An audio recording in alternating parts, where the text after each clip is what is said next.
television. Don't have the conversation coming away from this game being, silly us for thinking South Carolina is going to be worth anything as they revert back to the norm and get bludgeoned by LSU.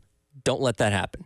Because if that happens, then most people, and unless you go out there and, beat the Ole Misses and Alabamas of the world in a couple weeks, most people are, from a national standpoint, are probably going to check out on what South Carolina is this year because they gave you a chance and you let them down. And again, we will all want them to win. We would love nothing more than South Carolina to be 3-0 walking out of Williams-Brice Stadium on Saturday. But even if you don't, again, just playing devil's advocate, just make sure you do not get embarrassed. There's no shame in losing a 3-point game or, a 7-point game or something like that. Make it competitive. Fight them tooth and nail down to the wire. Because, again, this is a South Carolina team that still has inefficiencies. They're not perfect by any means. Defense is looking great from what we've seen through the first 2 weeks. Offense, work in progress, which, again, is to be expected when you have a true freshman quarterback, a redshirt freshman quarterback starting for the first time. You have a litany of receivers that weren't on this roster a year ago. You have an offensive line that's still, it's coming along, but still leaves a lot to be desired. Winning this game is not going to be easy, which, of course. And there's a reason LSU is favored in this game. Just don't embarrass yourself. As we talked about so much in the offseason, when we looked at the way this schedule lined up, I think a lot of people said if you can walk out of September no worse than 3-1, you're feeling pretty good about yourself. Again, the month of October is a whole different animal with Ole Miss, Alabama, and Oklahoma. But if you can handle your business and find at least 3 wins in the month of September, no reason to think that this season can't turn out to be okay. And at the very minimum, get back to a bowl game. Now, that being said, there's a path for South Carolina to win this game. I'm not discounting the fact that they go out there and do that. With the defense playing the way that it is, especially if the rain is going to be a factor on Saturday, which I've seen varying reports on when it's going to get out of here. So if nothing else, could just be a soggy field on Saturday. And if this turns into a ground and pound type of game, South Carolina might actually kind of have the slight edge on defense. Now, what I'm very interested to see is how the pass rush holds up, because Dylan Stewart is the talk of college football right now, looking like a first-round pick, 2 games in as a true freshman. Your ultimate test comes this weekend, because it's one thing to do it against Old Dominion. It's nothing to do it against, Kentucky, a team that we thought had a better offensive line. But, of course, South Carolina showed that was not true on Saturday. You're going up against one of the best offensive lines in the country this weekend. You have 2 NFL-caliber talents at tackle with Will Campbell at left tackle and Emory Jones at right tackle. So this is for both ends. For Kyle Kennard and Dylan Stewart, no matter what end they line up on, they are getting their best test. And Beamer mentioned it yesterday. Will Campbell in his presser, Will Campbell's played like 1,600 snaps in his college career. He's going to have 3 sacks. If Carolina can go out there this weekend and generate any sort of successful pass rush, then they can do it against anyone. This is the best litmus test for how good this defense can be if they can go out there and have the same type of success they've had in these first 2 weeks. And if they do that and they come away winning this game on Saturday, and you want to start the hype train for Carolina being a 7-8 win team, 9-win team, something like that, I don't have a problem with that. This test, this weekend's going to tell us so much about what Carolina is and what they can be this upcoming season. I'm excited. I'm nervous because, again, I don't want Carolina to let everyone down on a national spotlight. I don't think they will. There's always the possibility that could happen. But I just, if nothing else, wanted to be a competitive game. Want South Carolina to flex their muscle, especially defensively, and hopefully the offense does enough to be able to keep you in this game for 4 quarters. And again, there's plenty to dive into as this week goes along, and a lot of perspectives on this LSU program that we'll get into from some people that cover the program over the next couple days. But should be an exciting one. Looking forward to it. And, again, hopefully South Carolina can make a statement with all the eyes on all the eyes of the nation on Columbia this upcoming weekend. It is Wednesday. That means we talk a little bit of racing with Jen Jensen. We'll do that coming up next here on the Extra Point Tire Head along with you on this Wednesday here on the game.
Welcome back in. It is the Extra Point. Tyler Head along with you. It is Wednesday. That means it's time to talk some racing with Jen Jensen from the early game. Jen, we are finally in to the NASCAR playoffs. And as expected, when it was announced that the playoffs would be kicking off at Atlanta this year, there was going to be some excitement and going to be some drama. And we certainly got our share of all of that on Sunday. What are you talking about? It was a very tame race. I saw nothing. Oh my gosh, it was crazy to start Larson getting loose and going out. Like, who saw that coming? They never have to worry going into the next round.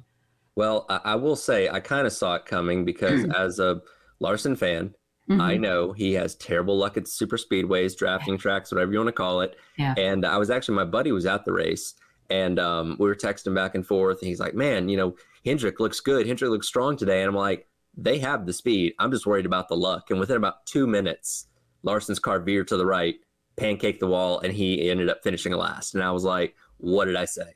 What did I say? Well, how many races now has it been consecutively that he's not finished or that he's finished really poorly? I mean, you're right. It's a very bad track for him. And it's not just that. It's Daytona, it's Talladega, all these drafting type of tracks. And, he was in position to win the Daytona 500 last year, got caught up in the wreck on the last lap. Like, he just can't seem to avoid the problems. And again, I wasn't going into the weekend hoping like, hey, I really hope he wins this race. I was like, just stay out of trouble. And he was in position because they were getting towards the end of stage one to get some stage points. Like, all right, a couple stage points here in the top 5, doing good, get some more stage points in 2, and just hang around for stage 3 and come away with the decent result. But instead, again, goes firewall deep in the wall, ends up finishing last. Fortunately, has a lot of playoff points to fall back on, but not the best way to start the playoffs for Larson. Not at all. And what are your thoughts on Denny Hamlin? I personally, I should ask your opinion and then I'll give mine. But what are your thoughts about him running around at the back? That strategy is something that's been around for a while.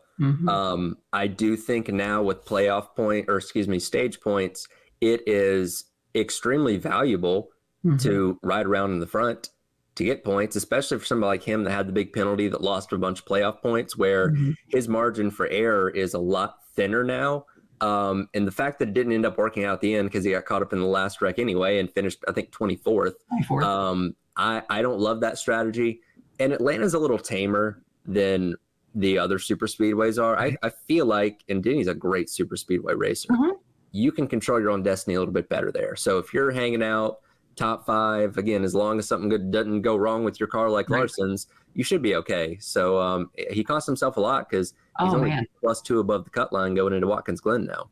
And then it was interesting when he said, basically our strategy was just, what is it, 20th or better, and just as long as we can get some points. It's like, well, it didn't work out at all because you got nothing. So I have a feeling they won't be quite so conservative moving forward. But I've just never been a huge fan of that riding around in the back business. Sure, I get it, but I do think you're also at a big risk because, again, the middle of the pack seems to be where a lot of the bad stuff will start to happen. Well, Larson and Hamlin, 2 of the favorites coming into the playoffs, had rough days respectively on Sunday. Joey Logano, somebody that nobody was looking at in the playoffs because they've had a pretty disappointing season, save for the win at Nashville, goes out there and gets it done at a drafting track once again, and he's the first one to punch his ticket into the round of 12. It was great. And honestly, to see Penske, I mean, they snapped up all of the playoff points. So they did exceptionally well. But isn't that kind of how Penske operates? It seems like, maybe their season doesn't go so well, but boy, they know how to dial it in when it comes to the playoffs. And I told you I was pulling up a stat before we jumped on here. Do you realize Joey Logano has made the championship 4 every other year since this format was implemented back in 2014? Every even number year, Joey Logano is in the Final 4. I did not know that. And the 2 years he won the championship, 18 and 22, nobody was talking about him as a championship threat going in. 2018, it was the big 3. 2022, Larson was having a good year. Elliott was having a good year. Like, nobody talked about Logano, and yet he got clutch at the right time and won the championship both years. He is a force to reckon with. I mean, he really is. He is one that I think people, like you said, people do sleep on him quite a bit. And but I mean, I think his career he's really been a good driver. I mean, from such a young age, the successes that he's had and whatever, he is one that it seems like don't ever count him out. don't ever count out Logano because he'll surprise you. Well, it's crazy. You know, he's older than me, but I pretty much remember his entire career up to this point when he came in as a 18-year-old and was already making cup starts back in 2008 and, Right. you know, went several years without having a lot of success before he got to Penske and just ended up taking off. That was his 30th career win on Sunday. 2 championships. Like, he's still in his early 30s. He's got a long time to go. I know we kind of quickly jumped to like the Kyle Bushes and Denny Hamlins in terms of, you know, the greatest of this generation, but Logano's still got a lot of his career left to go and probably more championships, probably a lot more wins. Like, Logano's not going anywhere for a long time. No, absolutely not. And then when you mentioned Kyle Busch, how bizarre has his season turned out to be, because he has had a bad season, could not make the playoffs, even at that, you know, desperate run in Darlington. He had now, third week in a row he's been top 10. So I really thought he had a shot to take this in Atlanta, and then, you know, that didn't happen, but just kind of got pushed back towards the end. But I'm honestly kind of keeping an eye on Kyle Busch. Again, he's not a contender for the playoffs, but I'm just curious to see what they might get accomplished the rest of this season. Correction, that was actually Joe Logano's 34th career win, by the way, not 30th. Okay. But yeah, I mean, Kyle Busch, these last couple of weeks in the run to the playoffs, 4th at Michigan, 2 seconds at Daytona and Darlington, he's done everything but win a race. And again, now that they're not in, you know, trying to make the playoff mode, I'm excited to see what he's going to do over the final 9 weeks. He's good at every single type of track. I want to see the winning streak continue personally, just because it's such a cool record that I don't know if anybody's going to touch again, to be honest with you. And I would hate to see it, you know, him come so close so many times, literally inches at Atlanta back in the spring, and end up not getting it. So still got 9 more weeks to get that done. So that's kind of a storyline to keep your eye on outside of the playoffs. Yeah, absolutely. I'm looking forward to that, and I think that's going to be a fun one to watch. So I don't know. We do a lot of countdowns on the early games. I don't know. Maybe that's another type of countdown that we need to do. Which, by the way, shout out to Preston, who took the lead in the Corley Pool Solutions Checker Flag Challenge. He did. He got the win. He had Logano to win Atlanta, so that bumped him up 7 points. He's got like 94. So, oh man, I'm kind of bringing up. Well, actually, now Bill and I are tied for the rear, so gonna have to make something happen. I'm sure he'll pick Denny Hamlin again, and you know. Well, I Denny's got to put something in Hamlin's tires for this week.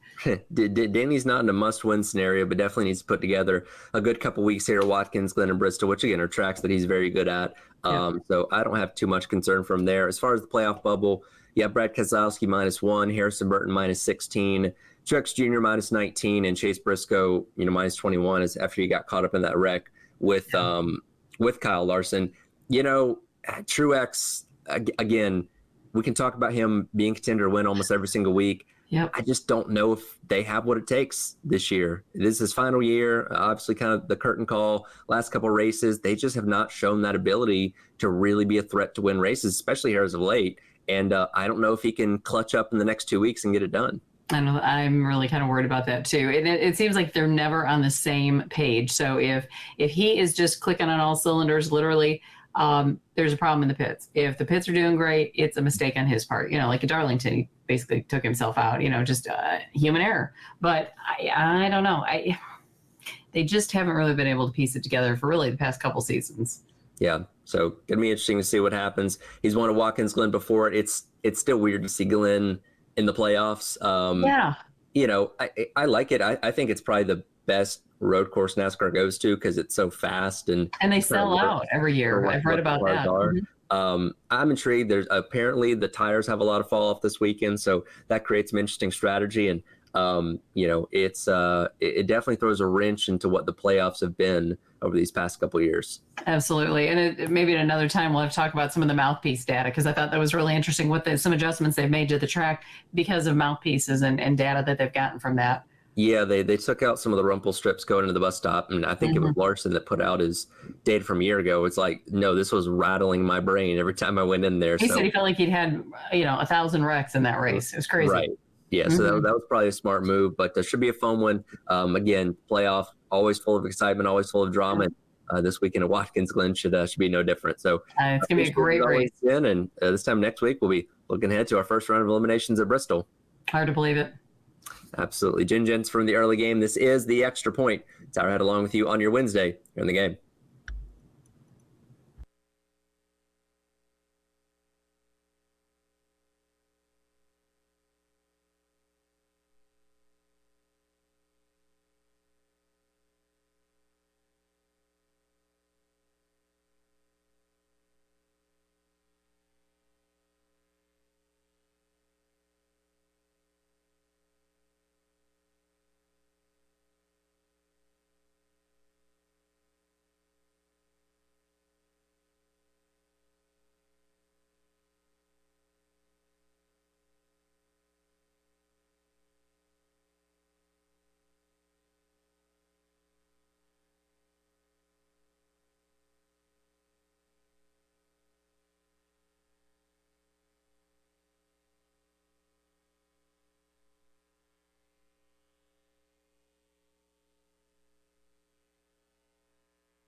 Welcome back into the Extra Point. Tyler Head along with you on this Wednesday. And as we do each and every Wednesday, our guy Dimitri Ravenos joins me for a couple segments talking about what's going on in the world of college football. And no shocker, Dimitri, as we sit here, right after 2 weeks of play, the SEC looking pretty strong, holding 6 spots right now in the AP top 25, which would mean that they would occupy half of the college football playoff if it started today. Yeah, it's crazy, right? Like it reminded me, I was having this conversation with one of the editors at one of the sites I write for this morning, it almost reminds me of sort of the way the debate went last night and people talking about the moderators seeming like they were in the bag for Kamala Harris. But if what the other side is doing can be so easily disproven with a simple Google search, you have nothing to stand on. Everybody that says there is SEC bias in the media, just look at the games, right? Like there's a reason there is SEC bias. The SEC is so clearly from top to bottom this year, so clearly the best conference. There certainly have been years where it is top heavy. There have certainly been years where the fall off from like say number 4 to number 5 is gigantic. It doesn't feel that way this year. I mean, certainly we've seen flaws. Alabama looks pretty flawed right now. LSU looks pretty flawed right now. But I don't know that if you put them up against, like Alabama's playing Wisconsin, there's no bone in my body that thinks Wisconsin's going to win that game. Sure. Yeah, well, when I kind of look at the other top teams from conferences outside the SEC. I mean, Ohio State's handled their business through the first couple weeks. That's probably the one exception here, but Oregon hasn't looked great through their first 2 games. Penn State struggled with Bowling Green this past weekend. I mean, Miami obviously looked dominant against Florida. Southern Cal had their win against LSU, but, these other teams, Oklahoma State nearly lost to Arkansas. Kansas State had their troubles with, I forget whoever they played this past weekend. Tulane, that's right, Tulane. So, yeah, a lot of these other teams around the nation that are in this right now, top 15 to top 25, certainly look like they have their flaws. And again, like you said, Alabama struggled with South Florida for roughly 3.5 quarters of that game on Saturday, but they put the foot to the gas in the fourth quarter and made it look better than it actually was. But from top to bottom, again, it looks like the SEC is as dominant as usual. I want to point out something you sort of pointed out there without really doing it as you were listing all of those teams from other conferences. Outside of Ohio State, Tyler, a lot of the teams you just mentioned have to prove to us that this is not more of the same old song and dance, right? Like Lincoln Riley has to prove to us that USC can sustain whatever it is they have going this year. Mario Cristobal has to prove to us that he is not going to be Miami's undoing down the stretch. Ohio State is the only team outside of the conference that I look at as a legitimate national championship threat right now. And honestly, this morning, I thought I was going to say to you that it was Ohio State and Texas, but I had to remind myself they're an SEC team right now. Yeah, I know. It's still getting used to these teams being in new conferences, and Texas went up there and handled the business as most expected them to on Saturday against Michigan, which I think for a lot of people that maybe weren't paying as much attention, Michigan did lose a lot this offseason, not just in Jim Harbaugh, but a lot of talent on the offense. And it's But you know what, Tyler? Like Michigan lost a lot, but not on the defensive side of the ball to the point where it should look like they had no answers for Texas. And I know that 31-12 is not traditionally what we would call a beatdown. That score does not tell the story of that game fairly. No, it doesn't. It honestly reminds me of a similar score when they lost to Georgia in the Orange Bowl, 34-11. And I mean, it wasn't that close. Georgia dominated them on all sides of the front, in that game a couple years ago, and looked kind of the same on Saturday where, you have a good and talented defense, but if your offense is not capable of throwing forward passes, you're not going to be very competitive in the Big Ten. And, I'm not saying they're going to go out there and go 5-7 by any means, but I certainly am not looking at them as a team that so many people thought going into the season was going to have a shot at being in the 12-team playoff. Yeah, agreed completely. One of the things that I think is the best testament to the SEC's overall strength this year is a team that is probably one of the 5 best I have seen so far in this young season. Is clearly the 3rd best in the SEC. I mean, Tennessee is going to be a problem for teams, especially as that defense starts to come on. They have not asked a lot of James Pierce Jr. Through these first 2 games. As he starts to come on, it's funny. Carolina fans will sort of recognize, like, gosh, this looks a lot like Jadeveon Clowney's, what was it, 2013 season? Yep. This started out like everybody was so focused on Clowney that he just was not able to get there and complete the drill, but the team was playing really strong through those 2 weeks. I think Tennessee is going to be an issue, but at the same time, I don't know that Tennessee is as good as Georgia. I don't know that they're as good as Texas necessarily. And if they're not as good as Georgia and not as good as Texas, like, the only other team in the conference that I think is in the conversation right now is Ole Miss, but you could really make the argument that there is no reason to take Ole Miss seriously until they play someone serious. Well, and that's kind of the funny part. We've got Ole Miss coming up here in a couple weeks in Columbia, and I think they play Kentucky the week before, but since up to that point, and they're playing Wake Forest this weekend, which, yeah, that's Power 4, but that's not that great of a challenge. That game by was any means. probably scheduled back when Wake Forest was a conference contender. That is not the case anymore. The only reason to watch that game is that you have just finished up a Dawson's Creek rerun on the CW, and that is what is on next. I was going to say, I don't think we're going to know a whole lot about Ole Miss as much as we should compared to like an LSU before that game here in a couple weeks. So I obviously know they're very talented. They went out and nailed the transfer portal in a lot of ways and have a lot of high caliber talent. As long as they stay healthy, there's no reason why they shouldn't be a contender for the college football playoff. But yeah, it's one of those teams that halfway through the season we're going to say, we really don't know a whole lot about this team and what they do compared to good competition just yet. Right. I mean, look, 6 of the top 7 teams in the AP top 25 are SEC teams. And then you have LSU down at number 16, obviously of keen interest to everybody in town this week. But I think that this is just one of those years where the I hate to call them also rans because nothing is determined yet, but that tier of teams or that group of teams that are on the same tier in their conference that Georgia and Texas are in the SEC, like I said at the beginning of this, man, they really have to show you that they are some level of legit. I would even add Oklahoma State to that, because I think that with Cam Rising getting hurt again, things become a lot less predictable in the Big 12. Kansas State and Oklahoma State, the door is wide open for them, and one of those two teams I'm not entirely sure is good. I think they just got lucky to be playing a worse team last week. Yeah, the Big 12 is already kind of seen as a wide open conference going into the year, but for Cam Rising getting hurt for the 18,000th time, death taxes, and Cam Rising getting in 3 games, you hate it for the kid, right? You really do, and I think he has another year of eligibility next year if he wants to use it. But do you know, Tyler, that would be his 8th year in college. He came in 2016 at Texas. It's insane. Good like Lord. He's almost old enough to have been around for the BCS era, which is like this nuts. And I know Dylan Gabriel is not nearly as old, but it's very similar to me in the sense that, like, what are we still doing here? If you have not proven you are an NFL caliber talent at this point, like, quit doing this to your body. Go live your life. I will say, though, in today's world with NIL and stuff, if you can pull in, that's 6 fair. figures as a college quarterback when you're not going to play at the next level, I mean, get your bag while you can get it. There's nothing wrong with that. That's very fair. I used to make, that just shuts me up completely, because I used to make the argument to people all the time when, they would say, well, why do we call Tim Tebow a failure if he failed in the NFL, but was maybe one of the best college quarterbacks ever? My argument was always because he can't make money off of what he did in college. Now that's not true anymore. So retracted. I'm wrong. My bad. That's all good.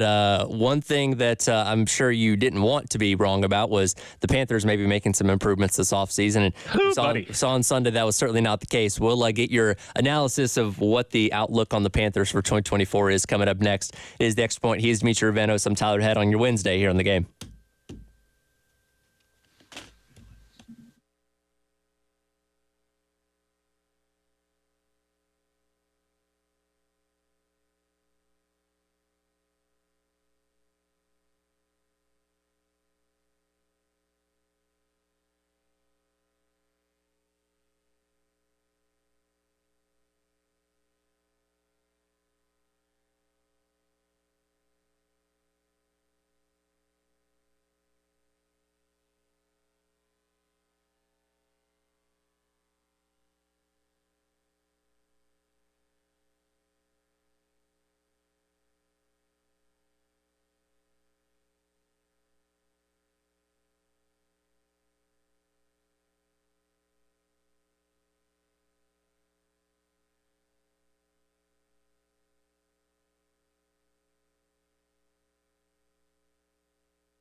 Welcome back in. It is the Extra Point. Tyler Head, Dimitri Ravanos hanging out with you on your Wednesday here on the Game. Reminder, coming up tomorrow night, 6 o'clock right here on the Game.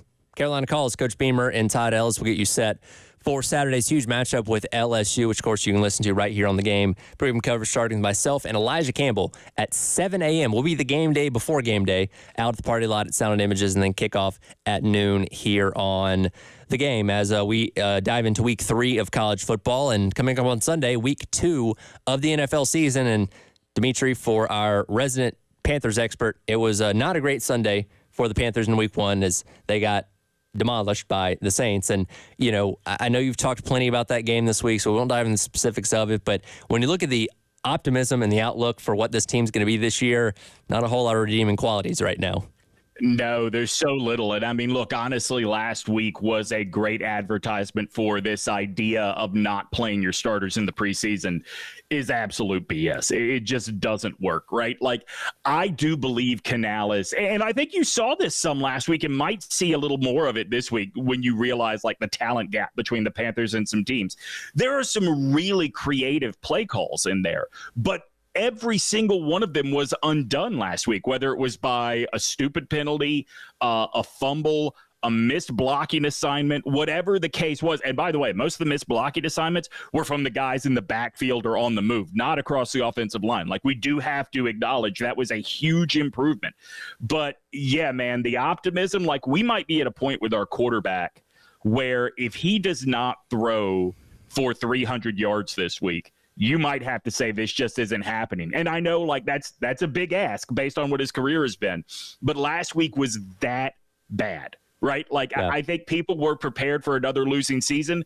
They were not prepared for the team to come out and look worse than they did last year. And that's what they did last week. And look, Bryce Young certainly was not helped out by, you know, the ownership and the shift around in coaching last year, and didn't have a lot when it came to the skill position around him. But you see, he's just making dumb mistakes. He is making things that somebody that was a number 1 overall pick and somebody that's now in his second year in the NFL should not be doing in terms of reading the field, making bad throws, those kind of things. You're not seeing steps in improvement. And again, Dave Canales was brought in as the head coach to specifically fix Bryce Young, because he did it for Geno Smith, did it for Baker Mayfield. It just might be too much of a project for him.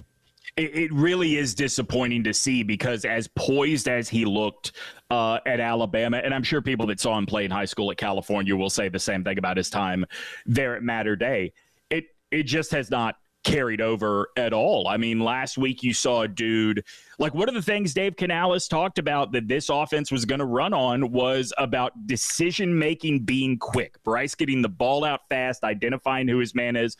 Well, not only was Bryce not getting the ball out fast, like, he was overthrowing guys even when he would do a check down. I mean, like, he was badly overthrowing guys on screen passes at times last week. I will say this. This is what is so frustrated about the Bryce Young part of it, is this team did go out and spend money and make big draft picks, you know, with like Xavier Legette and Jatavian Sanders this offseason, and Jonathan Brooks, but we haven't seen him yet. The guard play was as good as anybody in the league had this week. The center of the offensive line held up as well as any team in the NFL did this week. Ike Ekwonu was clearly worse than the center of the offensive line, but even he was improved from last season. Legette caught all but one pass thrown his way. The problem was he only got one pass thrown his way in the entire first half, right? Deontay Johnson caught 4 of the 7 balls that were targeted for him. 5 of those balls targeted for him did not come until the second half. It was almost like this game had to be out of hand before they started utilizing the weapons they brought in with the plan to make the team better. And one thing here, we've got a couple minutes. You also lose Derek Brown, a defensive tackle, for the rest of the season. For an already bad defense. For an already bad defense, but one of the bright spots of it, you know, a multiple-time Pro Bowler in his own right. I mean, again, the defense as a whole, not great overall, but now you lose perhaps one of the best pieces. And again, I'm not trying to be doom and gloom here, but there's not a whole lot of optimism for what this season looked like it's going to be for the Panthers. There's not a lot of optimism for this week, right? Like, playing the Chargers, you have a lot of Panthers fans that are bitter about the team for any number of reasons, right? Bryce is just the latest one that they're outspoken about. There are a lot of Panthers fans that thought that this team was going to and should have gotten a deal done with Jim Harbaugh before they hired Frank Reich, before the 2023 season. So I'm sure you will hear some of that or see some of that online this week. The other part of it, man, is between J.K. Dobbins and Gus Edwards, that is a mean running team. And if you have already lost your only bright spot on the defensive line, how are you going to stop what Harbaugh wants to do with the Chargers? Yeah. I just don't see it.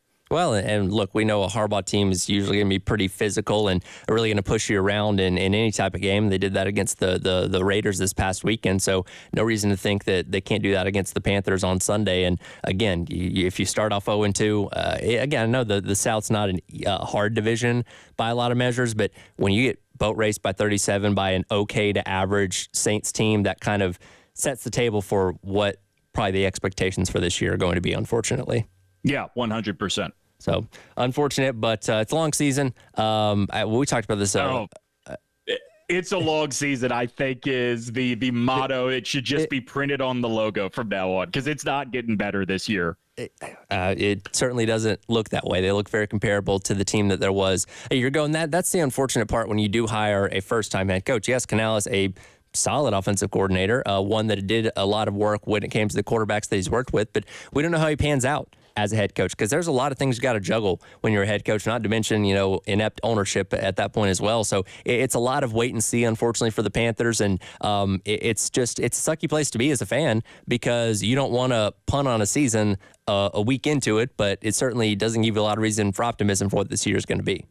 I think what hurts the most is, it's a couple things. Number one, good reputation as offensive coordinator for Dave Canales. Yes, but he did it for a year. I mean, this does seem like a situation of you get the best guy available to you. And in the Panthers case, maybe there just weren't a lot of good guys available to them. Sure. But the other part of this is, you mentioned the South not being tough. The Saints were supposed to be the team that, you looked at and the Panthers fans could go, okay, we've got a better situation than they do, at least. And they just absolutely murdered that team last week. Yeah, no, it was definitely ugly. And it feels hopeless. It does. And again, I'm not trying to be doom and gloom here, but it certainly didn't give me anything to feel optimistic about watching that game on Sunday against the Saints. So we'll check back in with you next week. Hopefully, maybe we'll have more positive things to talk about. And are you taking Alabama to cover the points this weekend against Wisconsin? No. Now that it's up to 16, no. That was a very interesting game to watch this past weekend against South Florida. They ended up putting their foot on the gas, like I said, and pulling away at the end. But I'm intrigued by what happens this weekend up there in Camp Randall. Yeah, that score is a whole lot of turning all the homework in that you haven't turned in all semester at the end of the year. No, buddy, we all saw it. You can't confuse us. We all saw it. Absolutely. Appreciate it as always, Mitchell. Check in with you next week. All right, buddy. Talk to you later. Gamecock Club Hour coming up next with Ariana Rodi from Gamecock Softball coming up here on your Wednesday on the Game.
This is your own.